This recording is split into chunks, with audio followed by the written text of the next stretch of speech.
So to be honest, maybe after watching this video, you won't need to go to therapy at all.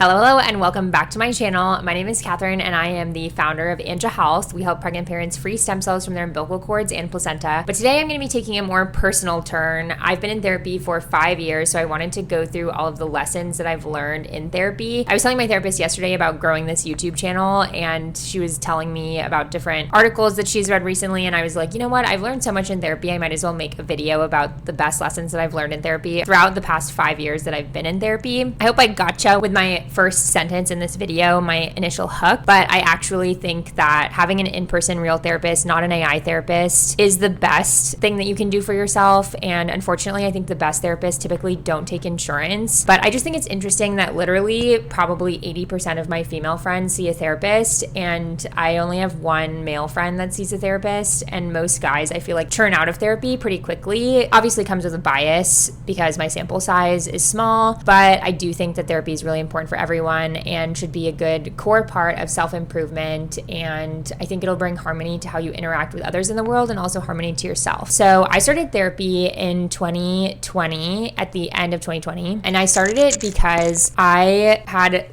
a random little quibble happen in my romantic life. And it was so small, but it made me so sad. And I was like, you know what? If I'm this sensitive about something so small, then I need to take a good look at myself and assess what my values are. I need to figure out how to be fulfilled personally and not be so affected by external forces. And I need to figure out how I can better myself. Plus, I grew up, of course, with my younger brother being disabled and kind of some trials and tribulations that I think could be worked through in therapy. And so I wanted to start therapy for that reason as well. And then it actually ended up being a lucky circumstance because 1 month into starting therapy, I moved into Launch House, this founder co-living house. Then I launched my business. My brother passed away in about the first 3 months that I was starting therapy. So I was very lucky that I already had a therapist that I liked. So in any case, I wanted to go through the best lessons that I've learned in therapy in the past 5 years. So number one, basically throughout my time in therapy, I've actually kept a Notion doc of all of the running lessons that I have acquired throughout my therapy sessions. I don't write something down every session, but whenever I write something down that I think, oh, this would be great for me to reread in the future, then I do write it down. So it's at about 2 pages, single spaced, of lessons that I've learned throughout my therapy sessions. But I think not all of them are applicable to everyone. So these are kind of the highlights of the things that I think are most applicable to everyone. So lesson number one, my therapist told me that when you are setting boundaries with people, rather than thinking about it like this, you can think about it like this. What she means by that is that when you're going like this, you're kind of pushing the energy away. But in actuality, boundaries are for yourself, to protect yourself and to protect your own energy and to have energy kind of emanating this way so that it's more to protect yourself. And I think she told me that because at the time I was questioning whether or not I should draw a boundary with someone that I didn't necessarily have the best vibes with in a friendship. And it just didn't make me feel personally that great. And so I asked her if it was wrong for me to draw a boundary. And she told me that I should think about the boundary like this. And if the boundary feels more like this, then maybe it is motivated by the wrong things. And I don't need to be doing this kind of boundary. But if it feels more like this, then I can be doing this kind of boundary. So I think that helped me frame the conversation and my actions properly so that it was able to protect myself. And I could kind of just see it as a way of protecting my own peace. Lesson number 2 that I learned in therapy that I think was really poignant was that there is a TED Talk by Dr. Jill Bolt Taylor that says that when a person experiences an emotional reaction, the brain processes it in roughly 90 seconds. And so what you can do when you are feeling a really strong emotion is actually just sit with it, really soak into it, like feel like the emotion is almost a couch that you're soaking into, and really envelop yourself in this emotion and be able to truly process it, because then after 90 seconds, the emotion is over, and any additional revisits to this emotion is really just a revisitation to the same emotion, or maybe a way of kind of overthinking it or reframing it. But in any case, you're really just revisiting the same emotion. So if every time you really lean into that emotion and just give it 90 seconds, then it will be able to help you almost process the emotions faster and more deeply and thoroughly, because you're allowing yourself to be vulnerable and really think through how it's making you feel. And ultimately, at the end of it, you will have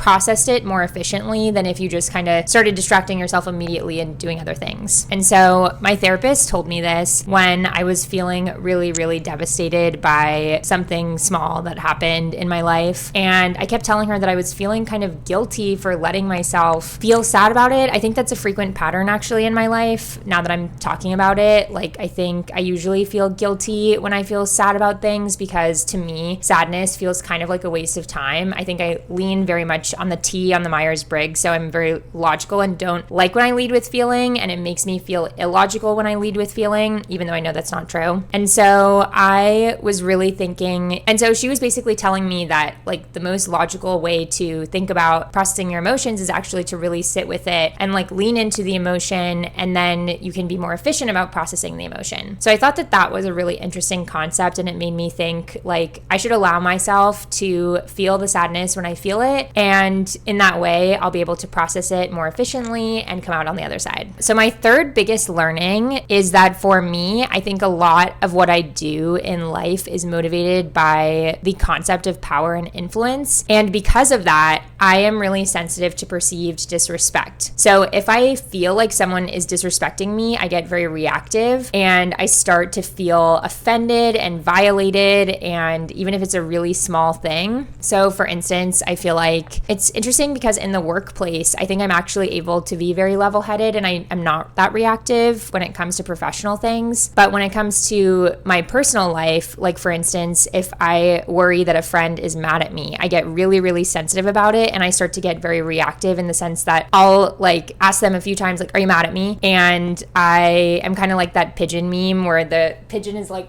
are you mad at me? Because I don't really know if you're mad at me, but I just wanted to ask to make sure that everything's okay.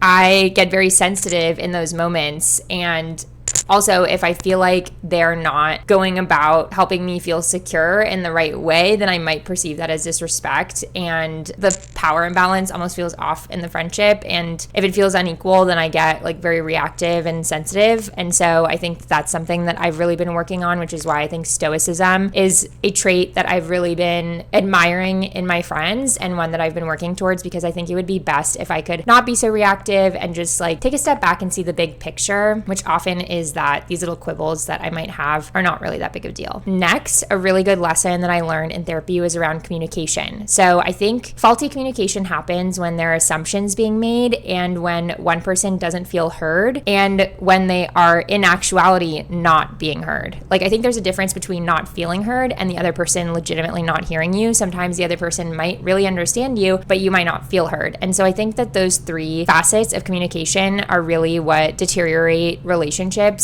romantic and otherwise. And so a really good framework that I always approach communication with is I feel blank, what do you feel? And then when the other person says how they feel, then you basically, the other person can then repeat back to them, okay, I interpreted what you said as you feel blank because of blank. And that way you're able to validate or invalidate your own assumptions. So when you say back what you think is happening, then the other person can say, yes, that's right, or no, that's wrong. And then that way you can make sure that they are being heard and that they feel like they're being heard, because you can verify their own emotions. And then when you also lead with the I feel, the I language is not as combative and is really just something that is a healthier way to approach things and allows people to kind of lower the cloak of invisibility around what they're feeling. So I think that that is really the best framework for communication. Honestly, in all environments, like I think I've applied this in my professional world as well. So just important to keep in mind. Another great lesson that my therapist told me is she always asked me the phrase, what do you make this mean? Like I think sometimes I get, as I've mentioned, sensitive to certain things. Like for instance, when I first moved to New York City, if a friend would bail on me for dinner, which I think happens more frequently in New York than any other city, then I would take it personally, and I would make that mean that they deprioritize me, they don't really care about our friendship, and it would make me sad. But gradually over time in New York, I realized that everyone bails on things, and I even myself have started to bail on things because New York is just such a busy city and people have work and like things come up. So, you know, you just can't take it personally. And so with my really close friends, whenever I felt offended, then I would say, okay, I made that mean this. That makes me feel this. So is that true? And then usually they would say, no, that's totally totally not true. And I was able to apply kind of my communication framework to that, and it would ease my anxiety and they would just be honest with me. But yeah, in general, I'm a very direct person, and I think that that has gotten me in some sticky situations because sometimes I may be too honest and I should have let things go. So yeah, that's also something that I'm working on. I don't think I always need to say like, oh, it made me feel this way. Like sometimes it's okay to just be chill and let it go.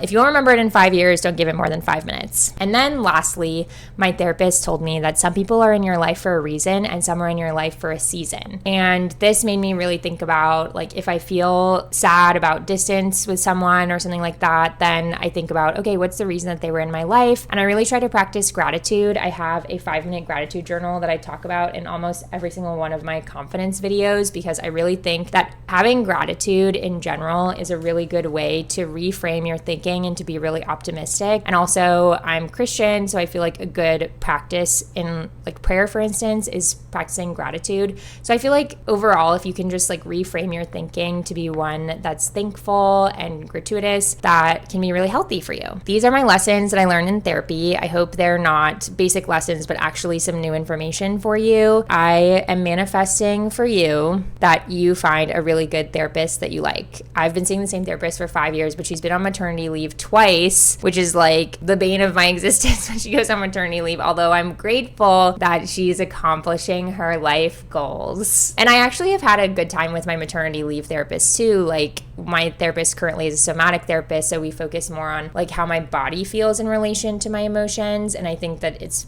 allowed me to be more aware of how my body reacts to how I'm feeling. So I feel like in those moments, I'm grateful for diversity of thought and being exposed to new things. And she's actually the therapist that taught me about the TED Talk and the 90-second emotions passing thing. So yeah, it's a good day to be thankful. Thanks for watching. Hope this was helpful.